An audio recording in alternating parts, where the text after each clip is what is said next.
자청은 무슨 뜻이냐면 자수성가 청년이라는 뜻인 것 같아요. 자청. 그래서 이 자청이라는 유튜브도 하고 또 책도 출판하고 7개 사업을 하고 있는, 그래서 지금 여느 청년들 안에서 굉장히 독보적으로 사회적으로 잘된 친구인데, 이 사람은 어렸을 때 성적이 38명 중에 35등이었다고 합니다.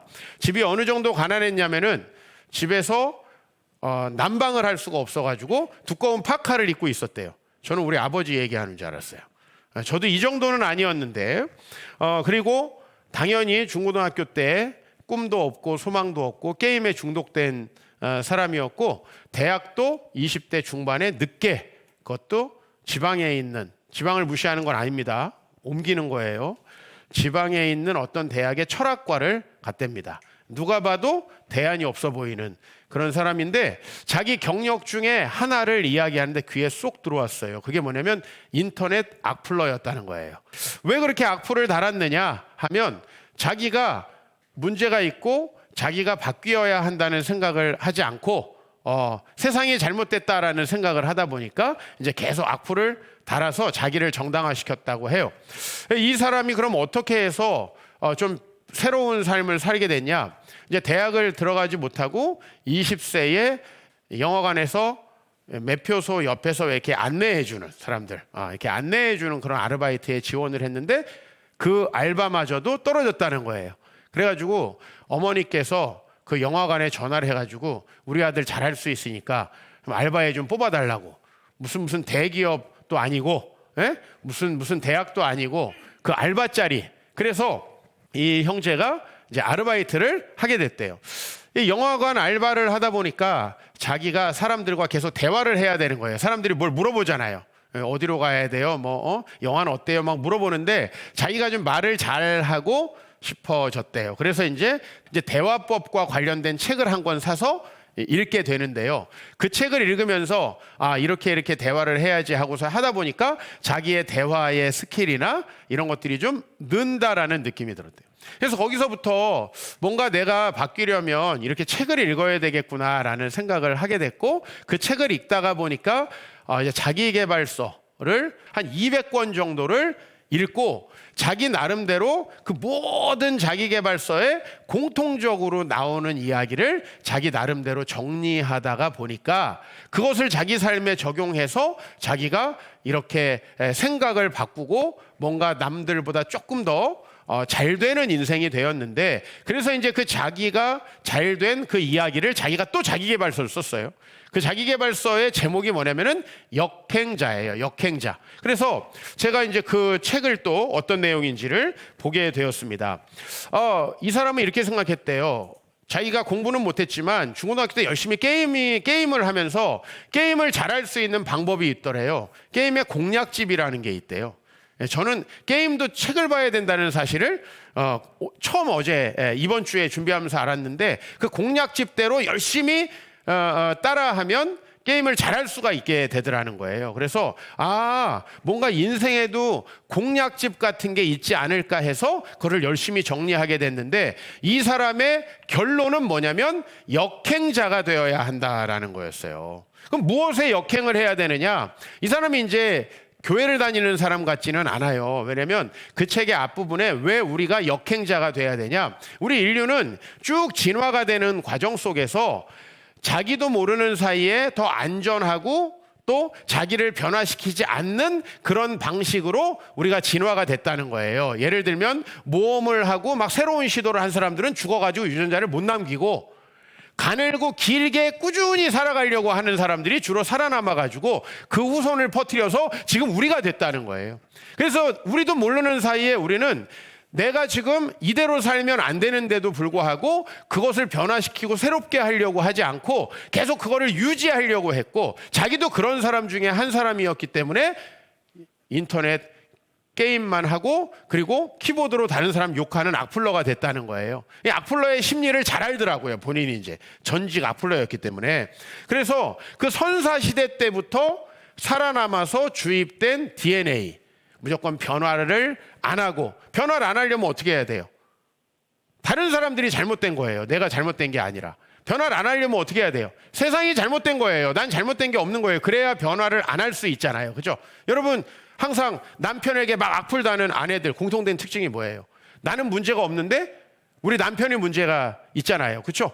회사에서 변화를 하기 싫어하는 사람 문제가 뭐예요? 회사가 나쁜 회사예요. 나는 문제가 없는데. 교회 맨날 이리저리 떠다니고 신앙생활 제대로 안 하는 사람 특징이 뭡니까? 항상 교회가 문제죠. 물론 저는 얼굴부터 문제입니다. 목사같이 안 생겼어요. 다 알고 있어요. 말도 너무 직설적으로 하고 엄청 그런 지적들을 많이 받았고, 오늘 제 후배 목사님이 예배에 참석하셨는데 제가 뭐 젊었을 때 과오를 다 알고 있는 목사님이에요. 제가 고민하고 힘들어하고 신학대학원 다닐 때 막 혼란스러워했던 거, 그걸 다 알고 있는 목사님이에요. 저도 그런 사람 중에 한 사람이었습니다. 그러나 우리가 변화를 하려면은 이제 그것이 바로 세상의 질서에 역행하는 것인데, 바로 우리 선사 시대부터 쭉 내려온 우리 안의 내면의 문제들을 해결해야 된다라는 거예요. 근데 이것은 성경적으로 봐도 좀 일리가 있어요. 성경은 유전되어져서 내려온다라고 하지 않고 원래 우리가 하나님과 분리되어서 그런 종자들이다라고 얘기를 합니다. 세상에 착하고 선한 사람은 절대 없다. 우리 삶은 급격하게 바뀌어야 한다. 어느 정도로? 십자가에 죽으신 예수님을 본받아서 우리의 자아가 다 죽어야 할 정도로 변화되어야 한다라는 거죠. 교회를 다니고 열심히 신앙생활을 한다고 해도 우리의 삶에 변화가 없는 이유는 뭐냐면, 영적인 원리는요, 교회 와서 교사 생활하고 성가대 한다고 되는 게 아니라는 거죠. 이런 우리의 모습들 바라보면서 저는 이 역행자라는 책 안에서 이 사람은 비록 하나님을 믿는 사람은 아닌 것 같지만 뭔가 이 사람은 자기에게 있는 패배의식, 절망감, 안 된다는 생각, 다른 사람만 비판하던 그 어떤 흐름을 바꿔낸 어떤 힘이 있더라라는 거죠. 오늘 예수님께서 제자들과 3년 동안 숙박하면서 제자 훈련하고, 우리처럼 19주 동안 주일 저녁에 2시간 그것도 빠져가며 안 나오가며 또 레포트 막 늦게 내가며 욕 먹어가며 이렇게 제자 훈련 받는 게 아니라 정말 3년 동안 예수님께 오리지널 숙박하면서 제자 훈련을 받은 성도들이 얼마나 상태가 안 좋은지를 보고 있습니다. 오늘 마가복음 9장인데요. 여러분, 마태, 마가, 누가복음을 공관복음이라고 합니다. 공관복음이란 무슨 뜻이냐면 같은 관점으로 쓰였다라는 뜻인데, 이 세 권의 책은 공통적으로 앞부분은 예수님이 초기에 사역하신 갈릴리 사역을 이야기해요. 예수님 병도 고치고 또 많은 말씀들을 가르치시고, 그 다음에 이제 중간 부분은 뭐냐면 예수님이 갈릴리에서 예루살렘으로 가는 길, 근데 그 부분이 아주 자세하게 기록되어 있어요. 예를 들면 누가복음은 그 가는 길만 10장이에요. 예수님이 3년 동안 사역했던 것 중에서 그 마지막 그 예루살렘으로 가는 길만 10장, 마가복음도 그 가는 길만 석 장을 기록하고 있어요. 이 짧은 책에. 그리고 이제 뒷부분은 뭐겠어요? 당연히 예수님께서 예루살렘에서 십자가에 달리시고 죽으셨다가 부활하셔서 승천하시는 이야기가 있어요. 오늘 우리는 중간 토막을 보고 있어요. 모든 공간복음의 중간에는 무슨 얘기가 나온다? 예수님이 갈릴리에서 예루살렘으로 가는 이야기가 나온다. 근데 그 길에서 뭐 어디에 가서 뭘 먹고 뭐 맛집 가고 미슐랭이 어쩌고 이런 얘기를 하는 게 아니죠, 당연히. 주로 그 중간 토막에 무슨 내용이 있냐면 예수님이 제자들을 가르치시는 내용이 나와요. 교훈적인 내용이 나와요. 오늘 그 중에서 우리는 굉장히 중요한 한 가지의 교훈을 봅니다. 33절 보면 예수님이 이제 예루살렘으로 가는 길에 저 윗동네에 올라가셨다가, 그죠? 가이사라라고 하는 윗동네 빌립보라고 하는 지역에 올라가셨다가 내려오면서 가버나움이라고 이제 다시 갈릴리 주변에 있는 한 성읍에 들리셔서 집에 계시는데 예수님이 이렇게 물어보시는 거예요. 너희가 길에서 서로 토론한 것이 무엇이냐? 뭐 어떻게 하면 주님 나라가 올 것이냐? 토론한 것이냐? 그게 아니죠. 그들이 잠잠하니. 왜 잠잠하죠? 우리 애들이 집에 있는데 밖에 나와가지고 집이 엉망진창이에요. 너희 뭐 했니? 그러면 애들이 어떻죠? 잠잠합니다. 예수님의 제자들이 잠잠해요. 왜? 지금 예수님은 십자가에 죽으러 가는데 자기들이 누가 크냐 하고 토론하였어요. 그러면 제자들도 자기들이 이러면 안 된다는 걸 알아요? 몰라요? 알아요. 초등학교 정도의 영적 지식만 있으면 여러분이 지금처럼 살면 안 된다는 걸 다 압니다. 지금처럼 예배드리면 안 된다는 걸 다 압니다. 지금처럼 신앙생활하지 않는다는 거 다 알아요. 그 다음에 성경 공부는 우리가 할 게 없어서 하는 거예요. 하나님 나라 성경 관통 좀 고상한 척 하려고 하는 거예요. 사실 여러분 지금처럼 살면 안 된다는 걸 대부분 알아요. 근데 우리는 나도 모르는 사이에 그렇게 하고 있어요. 이제 우리는 그 문제에 봉착하는 거예요. 예수님 제자들이 몇 년 동안 제자 훈련했다고요? 3년 동안. 어떻게 했다고요? 숙박하면서. 오늘 아마 우리 교회 다니시기 위해서 저하고 3년 동안 숙박하라 그러면 모두 다른 교회를 가시겠죠. 단 한 명도 빼놓지 않고 아마 우리 아내만 내 옆을 지킬 겁니다. 우리 자녀들도 내가 집에 자주 있으면 힘들어합니다. 사실이에요. 어제 우리 이루를 데리고 세운공동체 가자 그랬더니 그 몇 시간을 가는데도 엄마랑 같이 가고 싶대. 이럴 때 이 아버지의 비애 있잖아요. 그죠? 다 겪을 거니까 우리 남자들은 대비하세요. 어떤 자식을 낳아도 저하고 똑같은 일을 겪을지어다. 나만 갈 수 없잖아요. 네. 제자들이 3년 동안 숙박하면서 제자 훈련했는데 정작 예수님이 십자가에 달리시겠다고 할 때는 누가 더 예수님과 핵심 관계자인가? 그죠? 벌써 이번 정권이 무너지는 소리가 들리죠? 이런 식으로 하면은 제가 볼 때는 답이 없습니다. 누가 핵심 관계자인가? 지금 그걸 얘기하고 있는 거예요. 그럼 우리는 이걸 보고 누구도 그러지 말아야 되는 걸 알고 있지만 또 예배가 끝나면 누가 핵심 관계자인가를 또 얘기하고 있다니까요. 우리는 누가 좀 더 봉사하고 있나 이걸 자랑한다니까요. 그죠? 네. 그게 제자들이에요.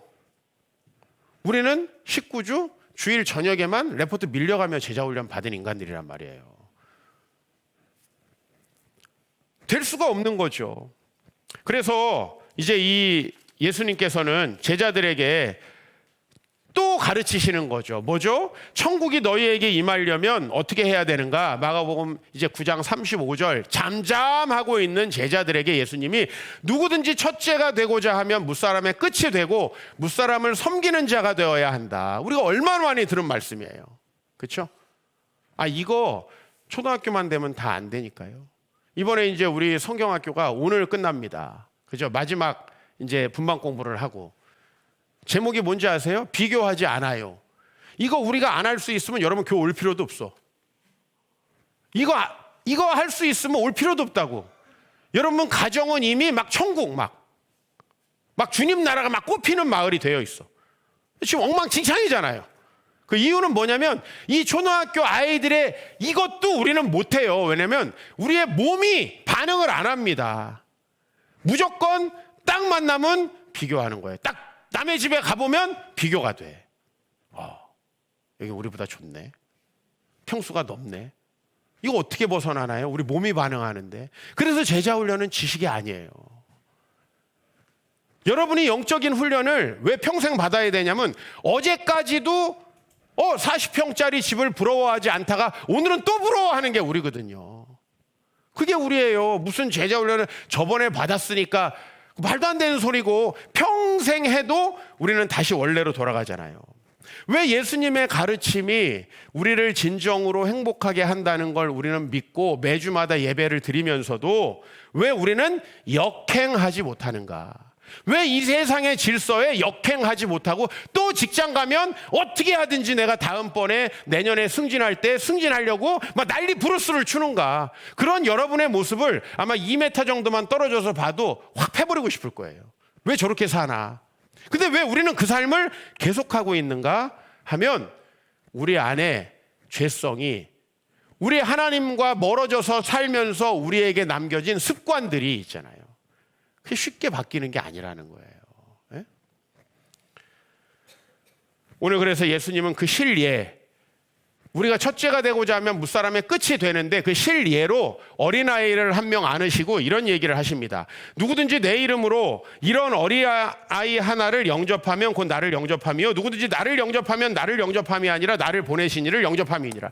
어린아이들에 대한 인식은 확실히 고대 사회보다 지금 많이 나아졌습니다. 지금은 사실은 애들이 우상이라고 할 정도로 아이들의 위상이 높아졌죠. 그러나 여러분, 오늘 여기서 영접한다는 건 무슨 뜻이냐면 그 사람에게 뭔가 잘 보여서 내 신분을 높이려고 한다라는 뜻이에요. 여러분, 아이들에게 그렇게 하진 않죠. 그죠? 아이들 뭐 사랑하고 예쁘네. 근데 몇 분 가죠, 그거? 5분 가죠? 이 영접하는 건 쉬운 게 아닙니다. 왜냐면은요, 그 아이들에게 잘해줘서 내가 내일 승진하는 게 아니기 때문입니다. 내가 내일 당장 잘 되는 게 아니기 때문입니다. 여러분들이 만약에 내가 그 사람을 좀 참아주고 그 사람의 입맛에 맞게 굴어서 내가 높아질 수 있다면요, 무슨 짓이든 하겠죠. 그죠? 그래서 오늘 여기 그렇게 얘기하는 겁니다. 어린아이 하나를 영접한다라는 게 바로 너희들이 무사람의 끝이 되는 것이다. 이렇게 아무 도움도 되지 않는 존재를 내가 정말 존귀한 존재로 여길 수 있는가. 어제도 세운공동체 가셨는데 거기는 정말 신림동 난곡 지역에 정말 어렵고 힘들게 살아가는 노인들이 모이는 교회입니다. 월요일 날 비가 들이쳤는데 내가 가서 몇 번 당부를 했어요. 다음에 또 이런 일이 있으면 꼭 저한테 전화하시라고. 내가 우리 성도들을 보내겠다고 이렇게 얘기했어요. 아무나 나도 가야 되겠죠.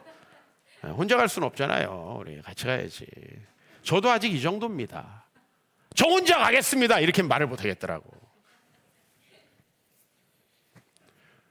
여러분, 그런 사람들을 돌봐서 우리에게 남는 게 뭐가 있습니까?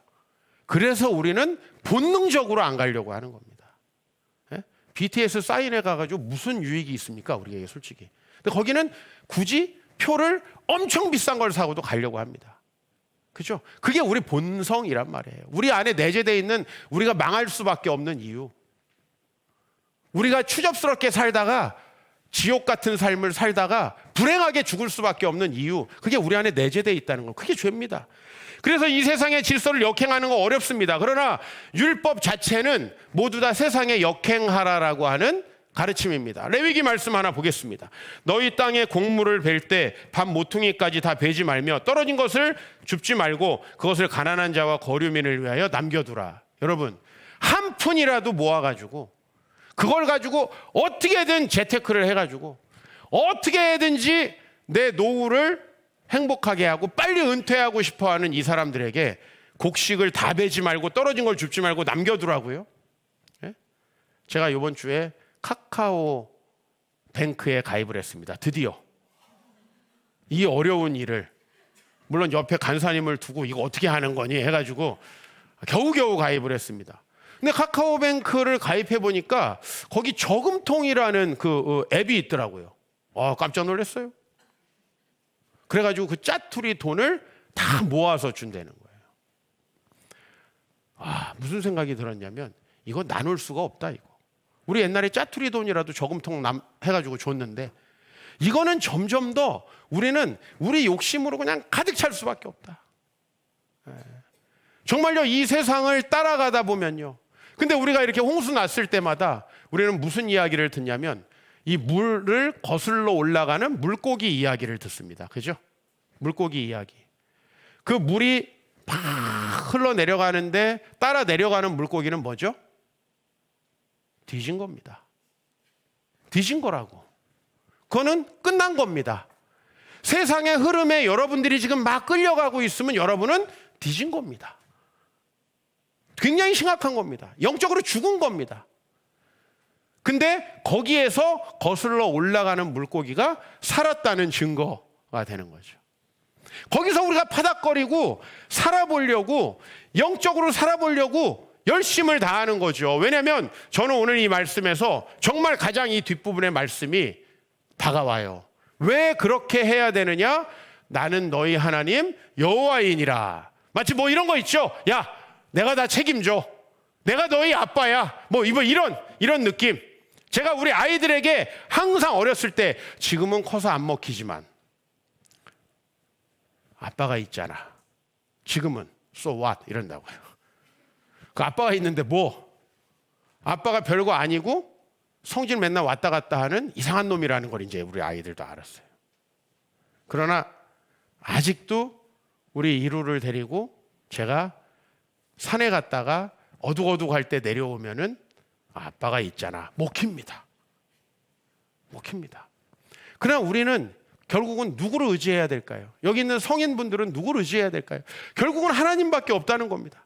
내가 너희 하나님이다, 이걸 든든히 믿지 않고 살아가는 사람은요, 반드시 세상의 질서에 역행할 수밖에 없다는 거예요. 오늘 이렇게 고상하게 설교를 듣고 찬양팀까지 한 다음에 또 집에 가면 똑같은 짓을 반복할 수밖에 없는 뒤진 물고기 같은, 그게 우리라는 거죠. 그죠? 뭐 착하다고요, 나는? 성경에는 어느 누구도 착하지 않다고 얘기하고 있는데 왜 자꾸 우기세요? 착하다고 하시는 분들, 나처럼 아예 착하다는 말을 못 듣는 사람이 더 정직한 얼굴이야. 난 착하다는 얘기를 거의 들어보지 못했어요. 물론 이제 제 죄도 거기 많다는 것을 알고 있습니다. 그러나 성경적으로 어느 누구도 착하지 않다라고 얘기하는데 왜 자꾸 우리는 스스로 착하다고 생각하는가? 자, 나 정도면 괜찮다라고 생각하시는 분들, 성경에는 그 어디에도 나 정도면 괜찮은 사람이 없어요. 우리 믿음의 조상 아브라함도, 메시아의 모델인 다윗도 뭐죠? 주님의 은혜가 아니면 당장 죽어야 하는 인간에 불과한 거죠. 그게 성경적인 가르침입니다. 왜 우리 계속 내가 괜찮다라고 우기고 있나요? 이거를 자청은 뭐라 그러냐면, 거지 같은 유전자만 남아가지고 우리 안에 DNA가 새겨져 있기 때문이라고 이야기를 합니다. 그러나 이걸 성경적으로 좀 바꿔보자면, 저와 여러분은 하나님이 없이 살아가고 그 가운데에서 너무나 많은 습관과 악한 생각들이 우리 안에 배 있다는 거죠.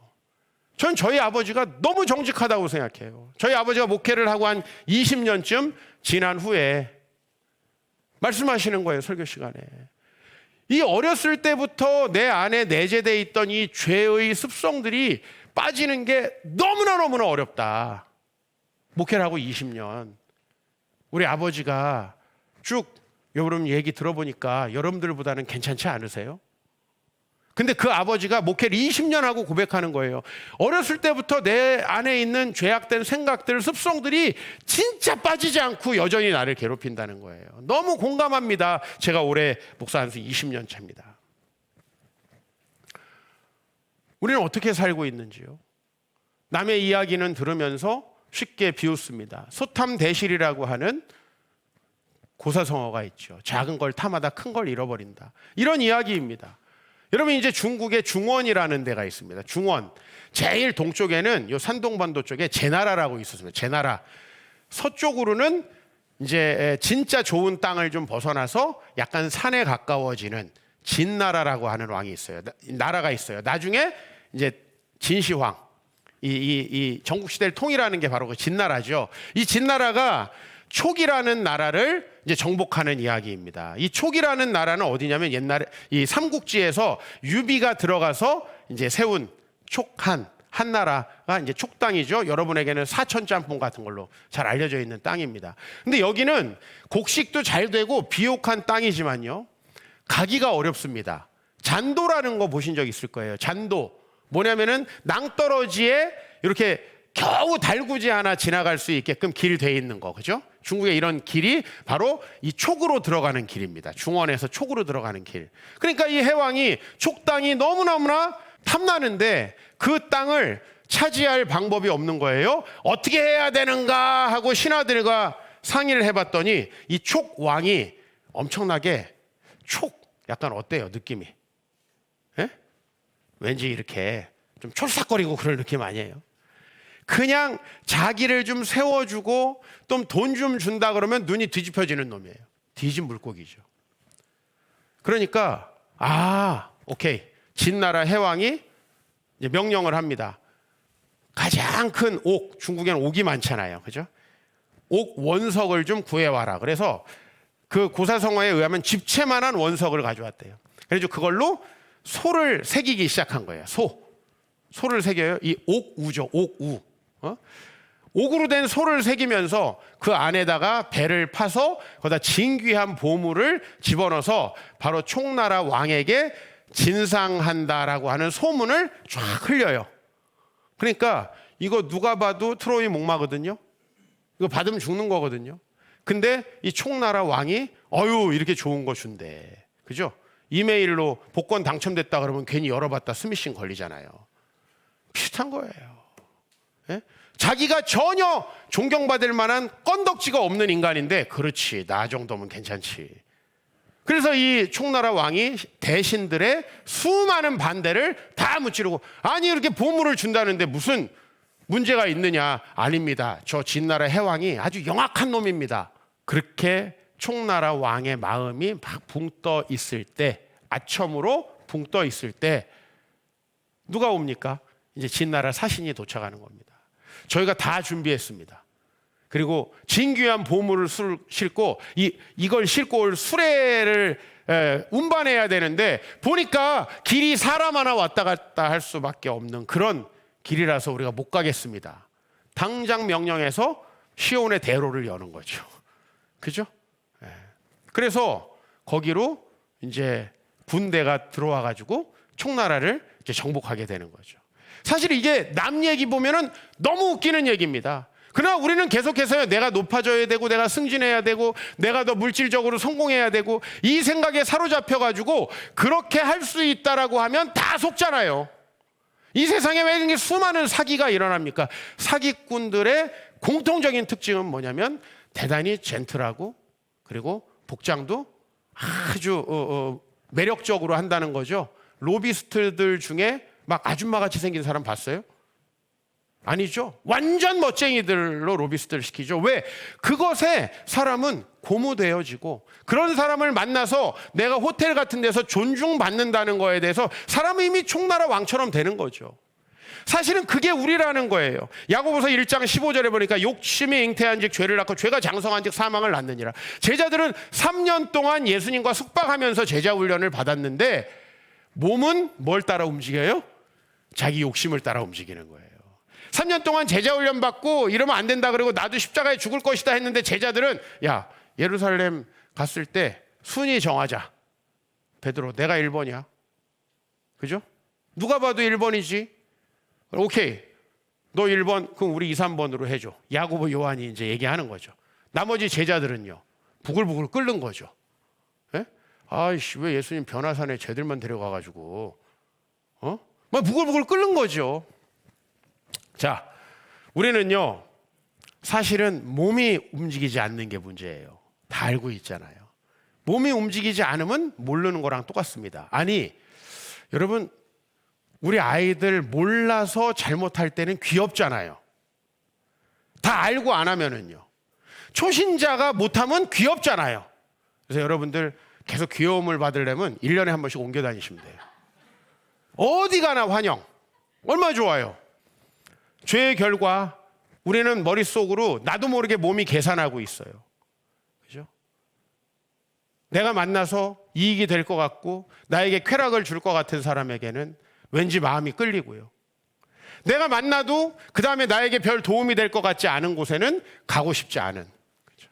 우린 그렇게 몸이 끌립니다. 몸이 끌리는 거예요. 근데 우리 삶은 하나님이 얼마나 알고 있는가를 가지고 심판하는 게 아니라 어떻게 하느냐를 가지고 심판하시는 거예요.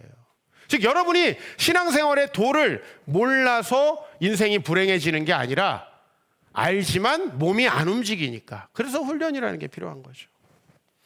예수님은 그래서 이렇게 말씀합니다. 마가복음 8장에 이미 9장이 되기 전에 8장에 무슨 얘기를 하냐면 누구든지 나를 따라오려거든 자기를 부인하고 자기 십자가를 지고 나를 따를 것이니라. 이건 역행하라는 거죠. 누구나 자기를 위안하고 싶습니다. 사람이 제일 좋은 게 뭐예요?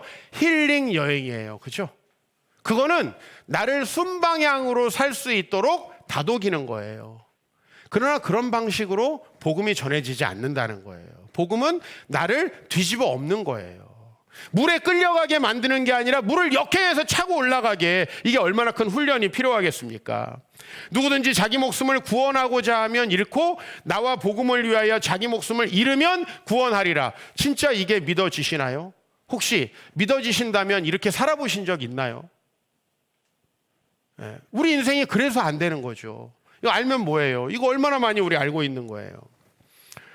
그래서 이 역행자라는 책에서 참 이 친구가 젊은 사람인데 참 대단한 진리를 깨달았다는 게 뭐냐면요, 이 역행자의 7단계가 있어요. 그 책 안에 보면 뭐 사서 보실 것까지는 없어요. 오늘 이 설교로 그냥 묵상하세요. 근데 1번이 뭔지 아세요? 전직 인터넷 악플러가 그렇게 남 욕하고 세상 탓하고 나는 안 돼, 그리고서 나는 괜찮은데 세상이 문제야, 이 자의식을 해체하는 게 1번이라고 그랬어요. 그래서 1번이 1단계가, 역행자가 되는 1단계가 자의식 해체라는 거예요. 부부가 행복해지려면 어떤 자의식이 해체돼야 되죠? 나는 문제가 없는데 저 인간이 문제야. 이게 해체돼야 된다는 거예요. 이게 엄청나게 고통스러운 과정입니다.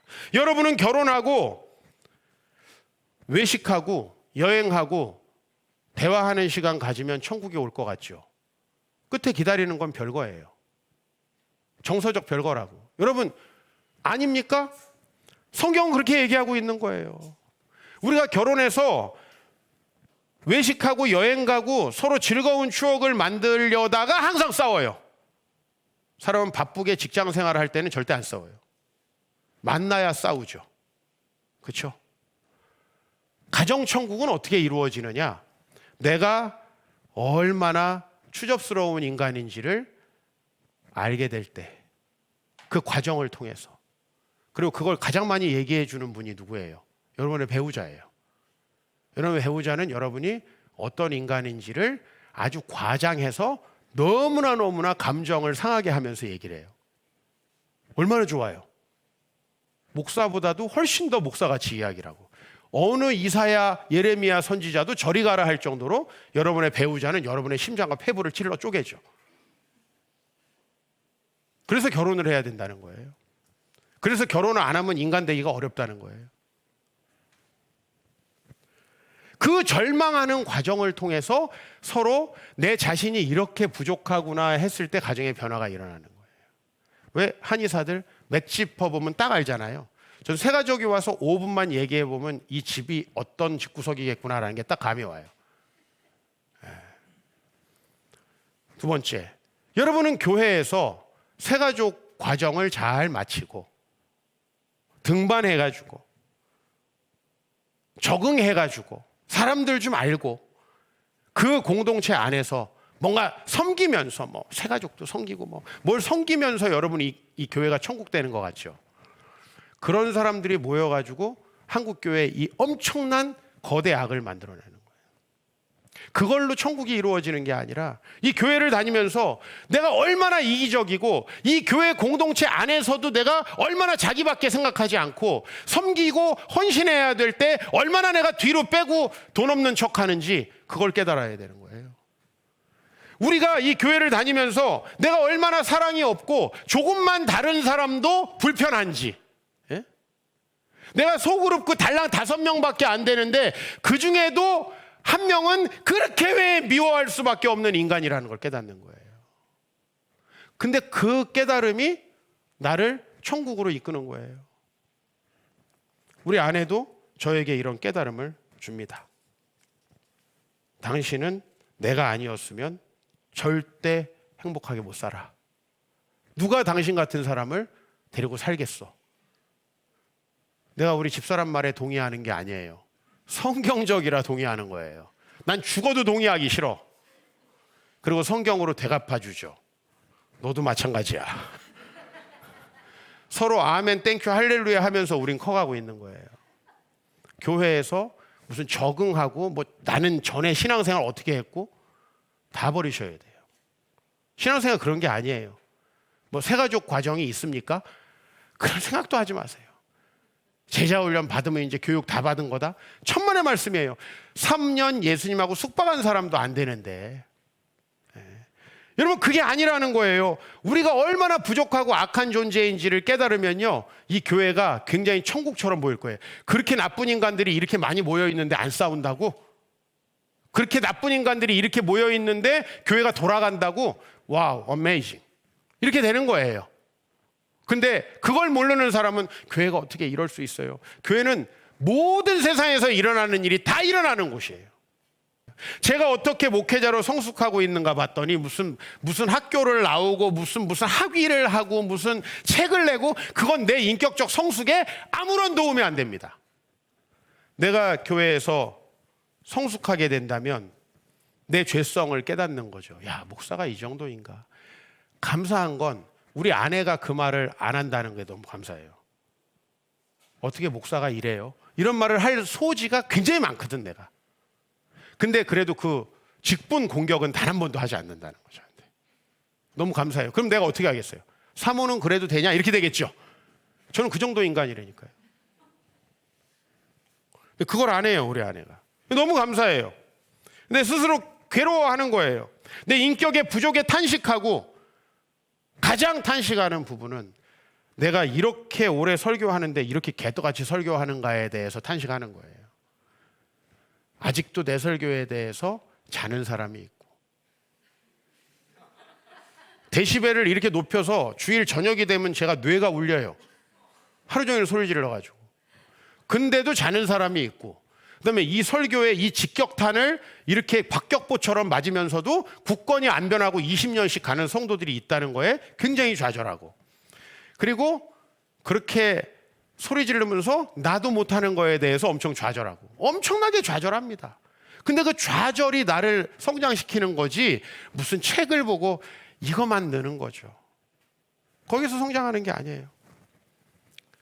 여러분, 자녀들을 어떻게 키우고 계십니까? 아침에 우리 청소년들에게 이렇게 이야기했습니다. 너네들이 부모님께 사랑받고, 막 너는 정말 훌륭한 아이야, 특별한 아이야, 막 존중받고, 좋은 학교에 들어가고, 막 돈 좀 있는 분들은 막 국제학교에 보내고, 막 성공하는 과정을 이뤄가지고 막 대기업에 가고, 막 그러면 너네가 잘 될 것 같지? 그래서 너네 지옥에 가는 거야.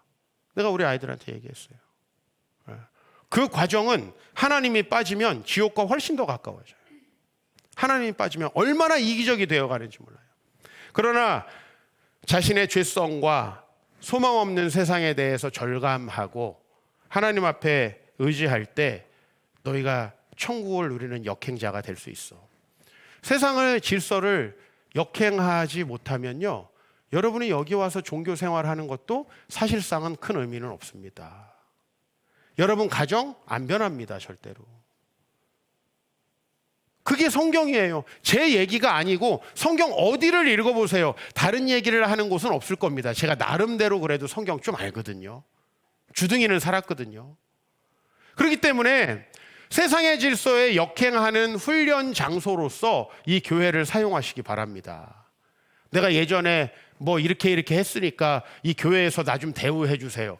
그런 얘기 절대 하시면 안 돼요. 내가 옛날에 그래도 뭐 목사 아들이고 뭐 장로 아들이고 나도 목사 아들이요? 그런 얘기 하지 마시라는 거예요. 목사 아들이 얼마나 형편없을 수 있는지 저는 제 몸으로 깨달았으니까 나는 어느 족보도 인정 안 합니다. 난 거의 다 왕족이잖아. 어디서 족보까지 쳐나면서 나보다 나은 척을 하려고 그래요. 무엇을 봐도요, 우린 똑같단 말이에요. 절대로 내가 문제가 되는 거 여러분에게 문제 안 되지 않는다는 말씀을 드리는 거예요. 그래서 우리가 세상의 질서에 역행합시다. 그러면 뭐라고 얘기하냐면요, 누구든지 나와 복음을 위하여 자기 목숨을 잃으면 구원하리라, 하나님께서. 여러분, 이걸 믿는 게 기독교예요. 그래서 기독교의 끝에 딱 가보면 하나님이라는 절대적인 존재가 계시는 거예요. 그죠? 무슨 그게 이치가 맞고 뭐 DNA가 어쩌고 그게 아니라, 왜 우리가 그렇게 행동해야 되냐면 하나님이 계시니까. 다른 이유가 없어요. 하나님이 계시니까 나누는 거예요. 하나님이 계시니까 11조 하는 거예요. 하나님이 계시니까 내 와이프, 내 남편이 나를 비난할 때 그걸 맞다고 인정할 수 있는 거예요. 나도 그걸 우리 아내가 한다 그러면 인정 못해요. 그러나 내가 아무리 봐도 성경에서 봤을 때 맞아요. 그래서 요새는 그런 얘기하면 그냥 가만히 있어요. 제가 그런 인간이 아니잖아요. 목사님 나 안 만났으면 이혼이야. 이혼 당했을 거야. 근데 이 얘기를 한 4만 8천 번 들은 것 같아요. 우리 집에서. 근데 내가 그때마다 왜 가만히 있냐면 가만히 생각해 보면 맞는 얘기니까 가만히 있는 거예요. 맞는 얘기예요. 근데 그거를 내가 인정하는 순간 우리 가정이 평안해지고 행복해지고, 그죠? 또 다른 생명을 받아들일 수 있는 그런 가정이 되어가는 거더라고요. 무엇이 진짜 신앙인가? 오늘 여러분 안에 세상의 질서를 의도적으로 거스르려는 그런 거룩한 변화가 일어나기를 축복합니다.